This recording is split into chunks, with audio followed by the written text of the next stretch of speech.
هر سال برای بیشتر از 1,000,000 آدم در سراسر دنیا سرطان سینه تشخیص داده میشه. از هر 22 زن، یک زن در طول زندگیش به سرطان سینه مبتلا میشه. اما امیدواریم که زود کشف بشه. چند لحظه وقت بذارین تا خودآزمایی سینه رو با هم یاد بگیریم. بیاین شروع کنیم. مرحله اول، روبروی آینه بایستید و سینه هاتون رو بررسی کنید برای تغییراتی مثل تغییر در اندازه سینه‌تون یا شکلش، ضخیم شدن پوست سینه یا زیر بازو، تورم، گرما، قرمزی یا تیره شدن سینه، گودی یا چروکیدگی پوست سینه، خارش، زخم ناهموار و یا جوش روی نوک سینه، کشیدگی روی نوک سینه یا قسمت‌های دیگه اون و درد در قسمتی از سینه.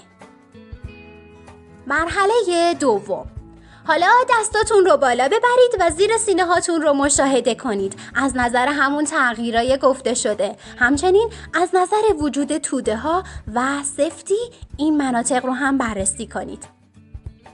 مرحله سوم، بعد نوک سینه ها رو برای هر گونه ترشح یا خروج مایع چک کنید. ترشحات نوک سینه ممکنه آبکی، شیری، مایل به زرد و یا حتی آمیخته شده با خون باشه که باید فوراً پیگیری بشه.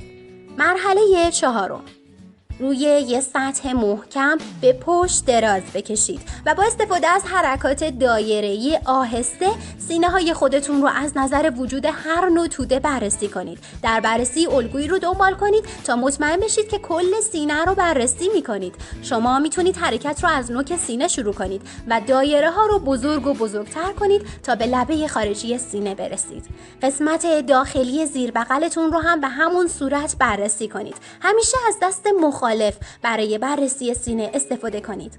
مرحله پنجم، بایستید و حرکات دورانی مشابه مرحله 4 رو به صورت ایستاده در سراسر هر سینه انجام بدید.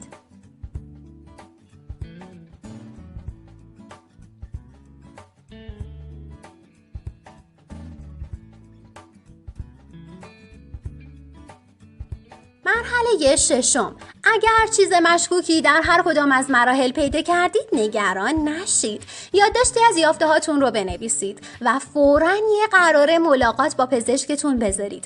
اگه همه چی خوب به نظر برسه شما هیچ مشکلی نخواهید داشت.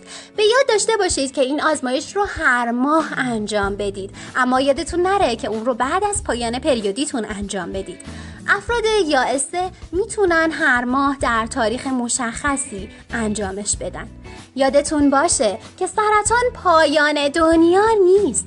در بیشتر مبتلایان زنانی که با سرطان سینه تشخیص داده شدن نجات پیدا کردن و به سمت زندگی سالم هدایت شدن، به خصوص اگه به موقع کشف بشن. متخصص زنان و یا اونکولوژیستتون رو برای تنظیم آزمایش پیشگیرانه سالانه سینه ملاقات کنید. تشخیص زودرس یک کلیده. آگاه باشید. دنیا بدون سرطان سینه در دستان شماست. با نرسیکا همراه باشید.